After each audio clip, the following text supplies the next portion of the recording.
রাজ্যের উদ্যোগে দীঘায় জগন্নাথ মন্দির তোপ বিরোধী দলনেতা শুভেন্দু অধিকারীর। আর ঈর্ষা থেকেই এই ধরনের মন্তব্য শুভেন্দুকে পাল্টা কটাক্ষ কুণাল ঘোষের। আমি একজন জগন্নাথ দেবের ভক্ত হিসেবে আমরা পরিষ্কারভাবে বলতে চাই, চার ধামের এক ধাম পুরী ধাম। পুরী ধামকে নকল করবেন না, এ অধিকার কোনো হিন্দু আপনাকে দেয়নি। কেদার ধাম বদ্রী ধামের নকল হয় না, শঙ্করাচার্যের বিকল্প হয় না, গীতাকে পাল্টে দেওয়া যায় না। আপনি অভিনন্দনকে শুভনন্দন করতে পারেন, পুরী ধামের বদল আপনি করতে পারেন না।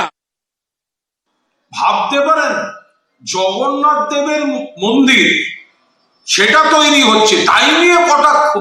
এত ঈর্ষা কিসে? কত মানুষ আসবেন, পুজো করবেন, আলাদা একটা তীর্থক্ষেত্র।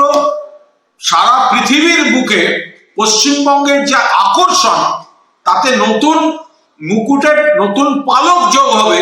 বিরোধী দলনেতা যে ছেলে মানুষই যে কটাক্ষ করছেন, এ দেখে মনে হচ্ছে যে এদের গোটাটাই হচ্ছে মেকি।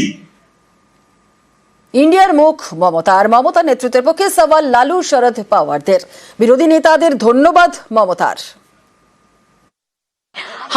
हम सबको पास, मैं सबको पास आभारी हूँ कि हर नेता ने मेरे को जो रेस्पेक्ट दिया है, मैं सबको लिए मैं आभारी हूँ।